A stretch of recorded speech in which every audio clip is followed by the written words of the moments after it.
नमस्कार, आशा करता हूँ आप सब अच्छे हो और आपकी स्टडी भी अच्छी चल रही है। तो हम जनरल साइंस की सीरीज स्टार्ट कर रखी थी, उसमें हमने 5-6 लेक्चर कर लिए हैं। फिजिक्स के उसमें हम कौन सा टॉपिक चल रहा था हमारा, रेस्ट एंड मोशन का। तो वो टॉपिक डिस्कस कर रहे थे, रेस्ट एंड मोशन का। उसमें हमने देखा चाल क्या होती है, गति क्या होती है, विरामावस्था क्या होता है, वेग क्या है, वेलोसिटी, त्वरण क्या है, एक्सेलरेशन, एवरेज स्पीड, ये सब हमने टॉपिक डिस्कस किए थे। फ्लाइट टाइम डिस्कस किया है। तो उम्मीद कर रहा हूं आपको जो जनरल साइंस की हमारी सीरीज चल रही है पसंद आ रही है, और उसको ज्यादा से ज्यादा शेयर करते रहे। हर किसी कैंडिडेट के लिए बेहतरीन होने वाली है, चाहे वो स्कूल का स्टूडेंट हो, चाहे कॉलेज का हो, चाहे कंपटीशन एग्जाम वाला हो, क्योंकि हम इसमें बिल्कुल जीरो से डिस्कस कर रहे हैं, जीरो से हीरो तक चलने वाले हैं, वो बात है इसके अंदर। तो मेरा टारगेट है कि आपको साइंस या फिजिक्स के अंदर एक बेहतरीन स्टूडेंट बना दूं। तो आज हम पढ़ेंगे न्यूटन के गति के नियम।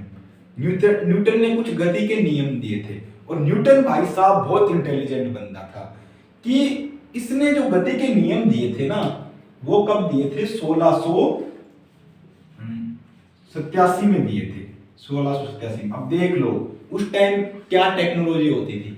आज तो कितनी टेक्नोलॉजी है, हम कुछ भी चीज होता है अपना दिमाग कम लगाते हैं, उससे पहले फोन या गूगल पे जाके सर्च कर लेते हैं। उस टाइम तो कोई गूगल, कोई फोन, कुछ सर्च करने का, कंप्यूटर कुछ नहीं था, ओनली दिमाग ही उनका सब कुछ होता था। तो उस टाइम ये बंदा न्यूटन गति के नियम दे गया। देख लो कि वो बंदा बैठा था पेड़ के नीचे, कोई बोलता है कि पेड़ से के ऊपर से आम गिरा, कोई बोलता है सेब गिरा।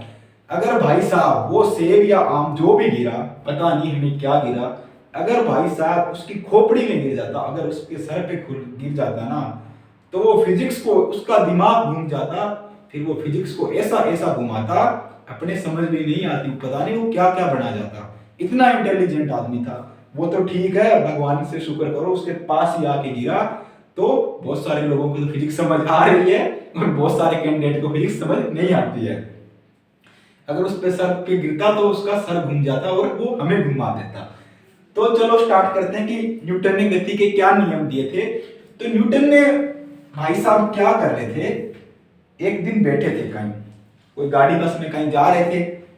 तब जब उनके ये दिमाग में नियम पता कैसे आया गति वाला नियम, जब ड्राइवर साहब जब गाड़ी चलाते हैं तो न्यूटन भाई साहब को से पीछे की तरफ धक्का लगता है, और जब ड्राइवर साहब ब्रेक मारते हैं तो न्यूटन भाई साहब ऐसे आगे की ओर धक्का लगता है उनको। तो उनका भाई से थोड़ा दिमाग खराब हो गया, थोड़ा सा सनकी टाइप थे ऐसे। जब ऐसे सोच लेते थे ना कि ये सब क्यों हो रहा है, तो वो फिर कुछ ना कुछ वो अपने पास एक बुक रखते थे। उस बुक का नाम था प्रिंसिपिया। प्रिंसिपिया, उस प्रिंसिपिया बुक में उन्होंने गति के नियम लिख दिए। बुक रखते, डायरी पेन निकाला और गति के नियम लिख दिए, और अपनी प्रिंसिपिया में लिख दिया कि अब देखते हैं कि मैं तो लिख के जा रहा हूँ, आगे जो आएगा वो पढ़ेगा, उसको पता चलेगा कि न्यूटन क्या इंसान था। कि ड्राइवर को बोला तू और मुझे परेशान कर, तू और ब्रेक लगा, तू और चला, मैं ऐसे ऐसे नियम लिखूंगा, तू क्या, तेरा आने वाला लड़का भी जो पढ़ेगा ना फिजिक्स, उसके भी समझ में नहीं आएगा कि न्यूटन क्या था। तो न्यूटन ने गति के 3 नियम दिए थे। न्यूटन ने गति के 3 नियम दिए थे, और उसको हम क्या बोलते हैं? न्यूटन्स लॉ या न्यूटन के गति के नियम। उसने पहला नियम क्या दिया था? फर्स्ट नियम बोलते हैं, जो कि प्रथम नियम क्या, देखो फर्स्ट लॉ, न्यूटन की गति का फर्स्ट लॉ, प्रथम नियम। उसमें न्यूटन भाई साहब क्या बोलते हैं, अगर कोई वस्तु स्थिर अवस्था में है, मतलब इनिशियली स्टार्टिंग में क्या है, वो रेस्ट में है, रेस्ट के अंदर है, तो वो क्या रहेगी, जब तक रेस्ट के अंदर रहेगी या स्थिर अवस्था में रहेगी, तब तक उस पे कोई भारी बल या कोई एक्सटर्नल फोर्स नहीं लग रहा, ठीक है, तब तक वो स्थिर है। या कोई वस्तु किसके अंदर है? मोशन के अंदर, गति के अंदर है, चल रही है, तब तक वो चलती रहेगी, जब तक उस पर कोई एक्सटर्नल फोर्स या भारी बल नहीं लगता, तब तक वो रुकेगी नहीं। तो चल रही चीज है वो चलती रहेगी, और रुकी हुई चीज है वो रुकी हुई रहेगी। इन दोनों के ऊपर जब तक कोई बाहर से कोई धक्का नहीं देगा, कोई फोर्स नहीं लगाएगा, कोई बल नहीं लगाएगा, तब तक वो वैसी की वैसी ही रहेगी, उस पर कोई फर्क नहीं पड़ने वाला है। तो न्यूटन का ये गति का पहला नियम था, जिसको हम क्या बोलते हैं? न्यूटन का जड़त्व का नियम। उसको हम क्या बोलते हैं? न्यूटन का जड़त्व का नियम। जड़त्व का नियम बोलते हैं। कोई वस्तु, जो कैंडिडेट अपना नोट्स बना रहे हैं हैंड रिटन नोट्स, वो जरूर लिखें इनको, अपने हैंड रिटन नोट्स बनाएं या स्क्रीनशॉट लेते रहे, बाद में लिखें। अपने हैंड रिटन नोट्स बहुत काम के होते हैं। कोई भी, अब मैं लिखा रहा हूं, आप लिखो, कोई वस्तु विराम अवस्था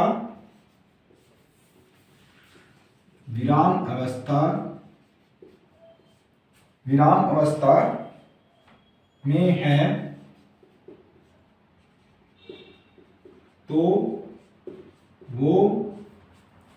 तो वो विराम अवस्था में ही रहेगी।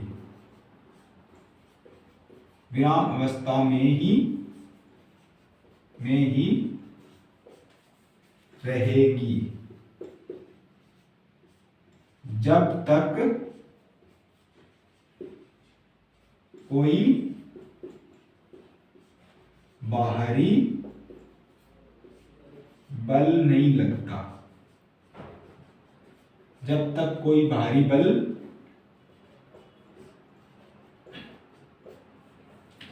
कोई वस्तु विराम अवस्था में है तो वो विराम अवस्था में ही रहेगी जब तक उस पर कोई बाहरी बल नहीं लगता।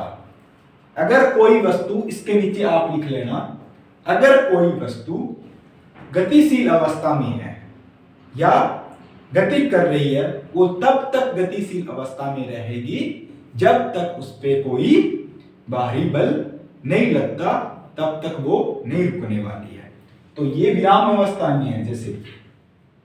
जैसे समझो ये कोई एक पत्थर है और ये पड़ा हुआ है, ठीक है भाई साहब, ये क्या है, एक पत्थर है, ये पड़ा हुआ है। कोई चिंटू नाम का बंदा इस पत्थर को, जैसे ये चिंटू है, इसके पास है, ठीक है, ये चिंटू है अपना, ये चिंटू तब तक इस पत्थर को कोई धक्का नहीं देगा ना यहाँ से, तो पत्थर हिलने वाला नहीं है। पहले क्या, ये पत्थर पड़ा हुआ था, ठीक है, तो कौन सी अवस्था में है, ये स्थिर अवस्था में है, विराम अवस्था में है।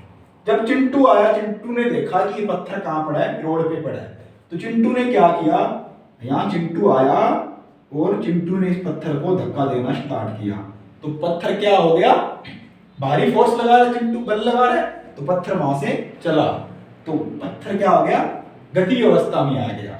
तो चिंटू ने इसको धक्का देके साइड कर दिया। जैसे ही चिंटू यहां से हटा, चिंटू ने बल लगाना खत्म किया, पत्थर क्या हो गया, वहीं रुक गया। उसके बाद क्या है, दूसरा इसके अंदर क्या है, कोई वस्तु गतिशील अवस्था में है तो तब तक गतिशील रहेगी जब तक उस पर कोई भारी बल नहीं लगता। इसका मतलब है, जैसे कोई चिंटू है, चिंटू नहीं है, चिंटू है, चिंटू ही है, चलो चिंटू ही है, चिंटू ही लेंगे, पिंटू नहीं लेंगे। चिंटू भाई साहब ने क्या किया, एक गेंद को फेंका, यहां से एक बॉल को फेंका, और बॉल को फेंका तो बॉल किस में आ गई, गतिशील अवस्था में आ गई। गतिशील अवस्था में आ गई, चिंटू भाई आगे क्या था, पिंटू था, ये पिंटू आ गया आगे, ठीक है, पिंटू ने बॉल को पकड़ लिया, तो उसने एक भारी फोर्स लगा के बॉल को पकड़ लिया, तो बॉल क्या है, वहीं रुक गई, ठीक है। जैसे मान दोनों भाई चिंटू और पिंटू क्या कर रहे हैं, फुटबॉल खेल रहे हैं, तो चिंटू ने फुटबॉल को किक मारी लात से, पैर से, तो बॉल किस में आ गई, फुटबॉल गतिशील अवस्था में आ गई। आगे पिंटू खड़ा था, उसने हाथ से पकड़ के वहीं रोक ली, तो उसने एक भारी बल लगा के उसको स्थिर अवस्था में ला दिया। तो ये थी चिंटू और पिंटू की कहानी। अब इसके कुछ एग्जांपल समझ लो आप। इसके एग्जांपल क्या हो सकते हैं, रुकी हुई गाड़ी है, ठीक है, अचानक चलेगी, कोई रुकी हुई गाड़ी है। जब ट्रेन में बैठे होते हैं हम लोग, जब ट्रेन अचानक से चलती है तो क्या होता है, पीछे को झटका लगता है ना, ऐसे पीछे को झटका लगता है। और जब ट्रेन चलती होती है, ठीक है, तो जब ट्रेन ब्रेक मारती है या कोई गाड़ी के अंदर बैठे हैं, गाड़ी वाला, कार वाला ब्रेक मारता है, तो हमें कहाँ लगता है, आगे को झटका लगता है, हमारा पूरा शरीर आगे की ओर झुक जाता है। ये किसके कारण होता है, न्यूटन के प्रथम नियम के कारण। रुकी हुई चीज चलेगी तो पीछे की ओर, चलती हुई चीज रुकेगी तो आगे की ओर। एक चीज और है, अगर कोई कांच है, ये कांच की स्लाइड है, इस पे हमें गोली मारते हैं, दूर से कोई बंदा गोली से इस पे अटैक करेगा, तो कांच क्या करेगा, सीधा इसके गोली कांच की स्लाइड के अंदर से निकल जाएगी सीधा।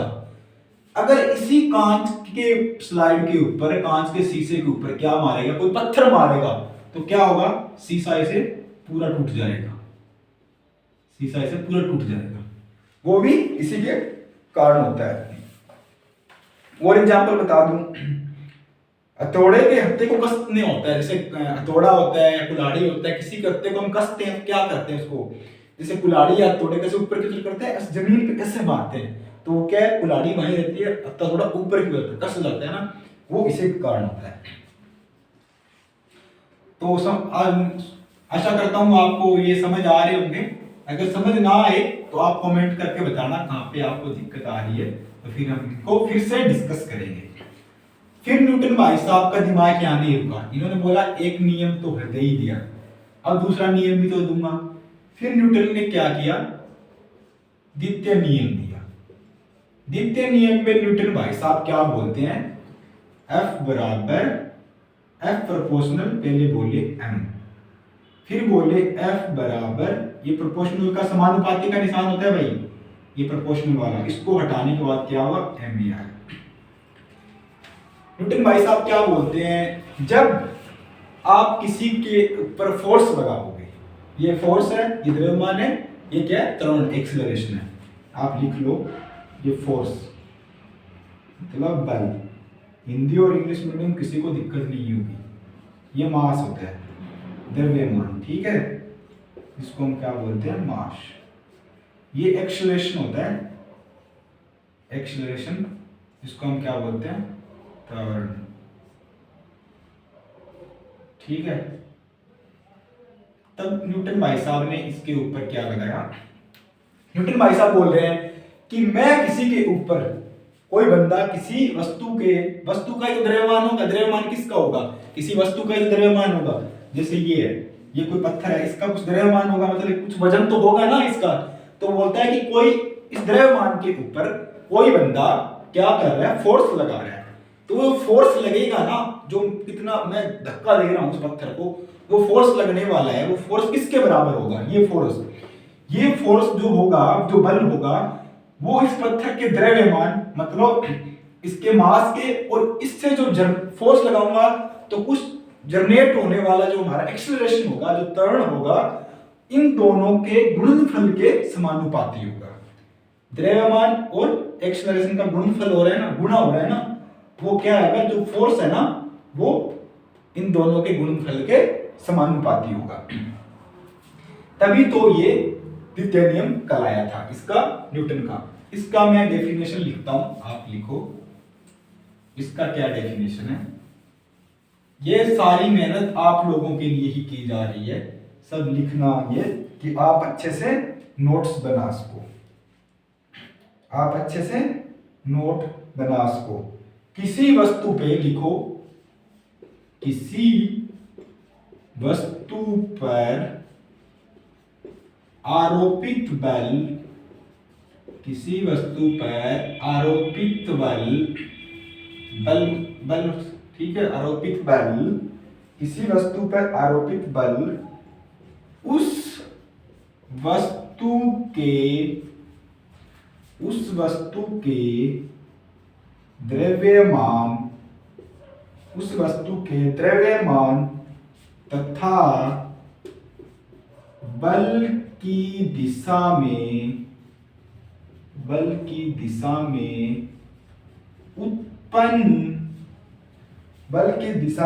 उत्पन्न त्वरण मतलब एक्सीलरेशन, उत्पन्न त्वरण के गुणनफल के बराबर होता है, के बराबर होता है। मतलब F बराबर ma, F क्या है, फोर्स है, ये द्रव्यमान मास है, ये एक्सीलरेशन त्वरण है। किसी वस्तु पर आरोपित बल उस वस्तु के द्रव्यमान तथा बल की दिशा में उत्पन्न त्वरण के गुणनफल के बराबर होता है। इन दोनों का गुणा हो रहा है ना, मास और एक्सीलरेशन का, और ये क्या है, फोर्स है। तो ये इसका क्या दूसरा नियम था न्यूटन का।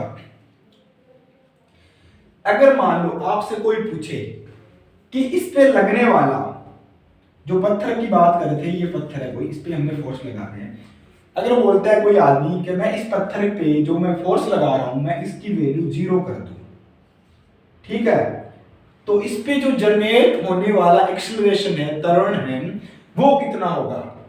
तो आपको थोड़ा सा दिमाग लगा के सोचना है। अगर उसने भाई फोर्स को 0 कर दिया, ठीक है, तो ये उत्पन्न होने वाला जो बल है ना, जो बल उत्पन्न होने वाला उसने 0 कर दिया फोर्स, तो उत्पन्न होने वाला एक्सीलरेशन है हमारा त्वरण है, वो भी क्या होगा, 0 होगा। ये कहां से आ रहा है, जब फोर्स लग रहा है तभी एक्सीलरेशन आ रहा है, तभी त्वरण आ रहा है। अगर फोर्स ही नहीं लगाएगा तो ये एक्सीलरेशन या त्वरण नहीं आएगा। तो बहुत सारे कैंडिडेट का सवाल ये होता है कि सर फोर्स भी 0 हो गया, एक्सीलरेशन भी 0 हो गया, तो मास भी क्या होना चाहिए, 0।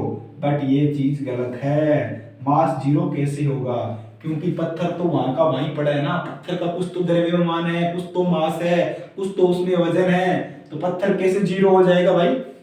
पत्थर तुम मतलब बिना दिखना कैसे बंद कर जाएगा। जैसे मान लो ये मार्कर है, इस पे मैं कोई बल फोर्स नहीं लगा रहा चलाने के लिए, फोर्स लगा रहा हूं तो ये बोर्ड पे चल रहा है, ठीक है। अगर मैं फोर्स ही नहीं लगाया तो इस पे एक्सीलरेशन भी नहीं आएगा, तो चलेगा भी नहीं। तो अब तुम कैसे बोल दोगे इसका द्रव्यमान 0 हो जाएगा, क्यों, ये मार्कर गायब हो जाएगा। गायब कैसे हो सकता है, गायब नहीं हो सकता। इसका कुछ तो कुछ द्रव्यमान या कुछ तो इसका वो है ना, द्रव्यमान है, कुछ तो मास है इसका, तो फोर्स 0 हो सकता है। फोर्स 0 है तो एक्सीलरेशन 0 है, फिर मास 0 नहीं होगा। ये इंपॉर्टेंट बात है, आप इसको याद रखना, आप जरूर लिखो इसको, अपने नोट्स बना रहे हो तो, ठीक है, स्क्रीनशॉट ले लो या लिख लो।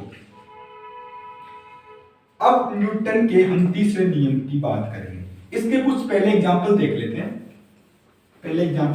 हैं, कुछ, फिर तीसरा नियम पढ़ेंगे। एग्जांपल बताता हूं मैं इसके, कुछ एग्जांपल है न्यूटन के तीसरे नियम के। एग्जांपल क्या रहने वाले हैं। न्यूटन भाई साहब खतरनाक आदमी था बहुत। आप पढ़ेंगे न्यूटन, इससे पहले एग्जांपल देखो आप। एग्जांपल इसके क्या है, समान वेग से आती हुई कोई, मतलब सेम स्पीड से या समान वेग से दो बॉल आ रही, एक क्रिकेट की बॉल आ रही, एक टेनिस वाली बॉल आ रही है। तो दोनों में हल्की कौन होती है, टेनिस वाली होती है, क्रिकेट वाली भारी होती है, ठीक है। तो टेनिस वाली बॉल को कैच करना क्या है, आसान है, क्योंकि उसका मास या उसका द्रव्यमान कम है, तो उस पर फोर्स भी कम लगाना पड़ेगा, तो वो जल्दी से कैच हो जाएगी। दो समान वेग की कोई वस्तु आ रही है तो उसमें से हल्के वाली वस्तु होगी, उसको रोकना या पकड़ना आसान होगा।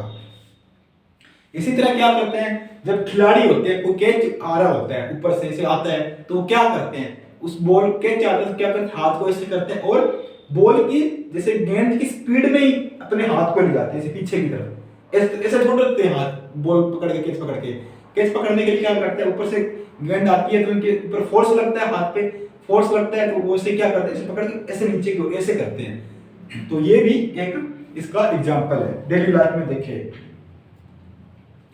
या गद्दा लगा हुआ है या मिट्टी का फर्श बना हुआ है, उस पे आप कूदोगे, ठीक है, तो उस पे आपको चोट कम लगेगी, क्योंकि पक्के फर्श पे आप गिरोगे, कूदोगे, उस पे चोट भी ज्यादा लगेगी। तो ऐसे बेसिक एग्जांपल है, हम डेली लाइफ में देख सकते हैं। तीसरा नियम क्या है, तीसरा नियम भी भाई बहुत खतरनाक है। इसमें क्या, जब न्यूटन भाई साहब बस में बैठे बैठे जा रहे थे, तो उन्होंने क्या देखा कि दो लोग ऐसे लड़ रहे हैं, एक ने उसके थप्पड़ मारा तो दूसरे ने उसके थप्पड़ मार दिया। तो न्यूटन का दिमाग चला कि ये भी तो कोई नियम हो सकता है।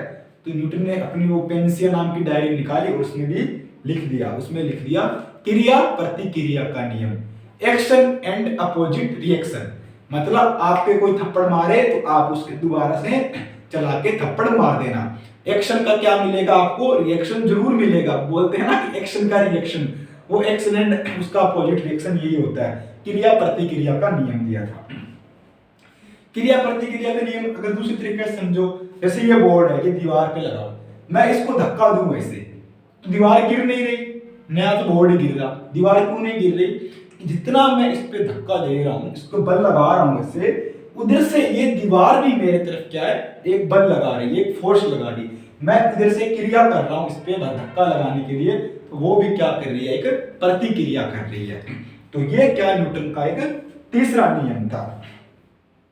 इसका मतलब है कि प्रत्येक क्रिया के बराबर परंतु विपरीत दिशा में प्रतिक्रिया होती है। अर्थात दो वस्तुओं की प्रारंभिक क्रिया में एक वस्तु जितना बल दूसरी वस्तु पे लगाती है तो दूसरी वस्तु भी विपरीत दिशा में उतना ही बल लगाती है। मतलब दो वस्तुएं हैं, प्रारंभिक स्थिति में एक वस्तु उस पे बल लगाएगी तो दूसरी वस्तु भी उसके ऊपर विपरीत दिशा में उतना ही बल लगाएगी। तो प्रत्येक क्रिया के बराबर परंतु विपरीत दिशा में प्रतिक्रिया होती है। प्रत्येक क्रिया के बराबर परंतु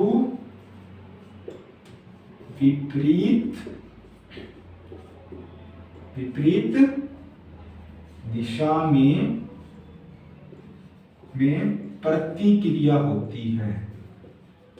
प्रतिक्रिया होती है।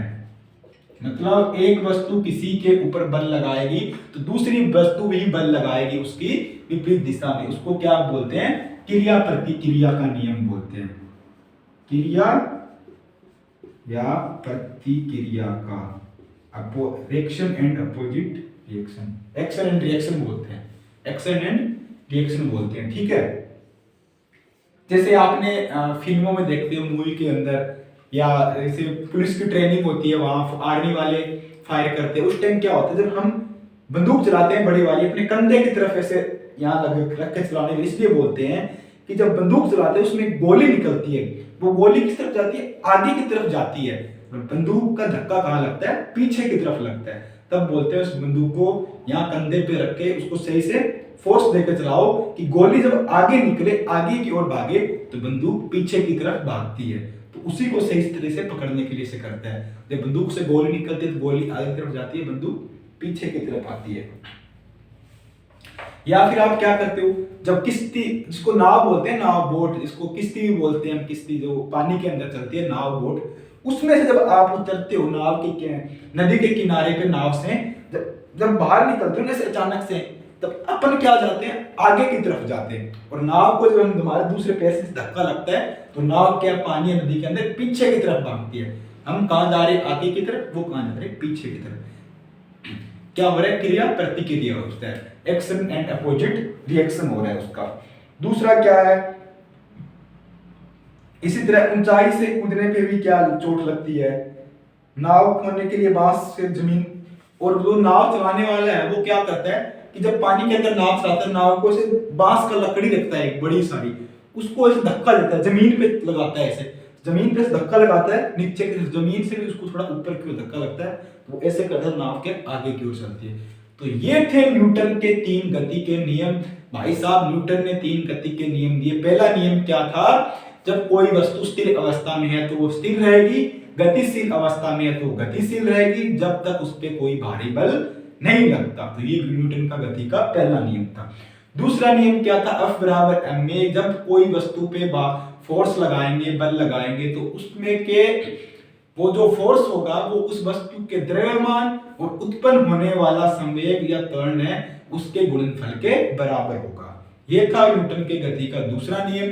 न्यूटन की गति का तीसरा नियम क्या बोलते हैं? क्रिया प्रतिक्रिया का नियम, एक्शन एंड अपोजिट रिएक्शन। जब तुम किसी को थप्पड़ मारोगे तो वो भी तुम्हारे वापस थप्पड़ मारेगा, तुम किसी पे बल लगाओगे तो वो विपरीत दिशा में बल जरूर लगाएगा। तो ये न्यूटन के गति के 3 नियम थे, आपके लिए काफी इंपॉर्टेंट थे।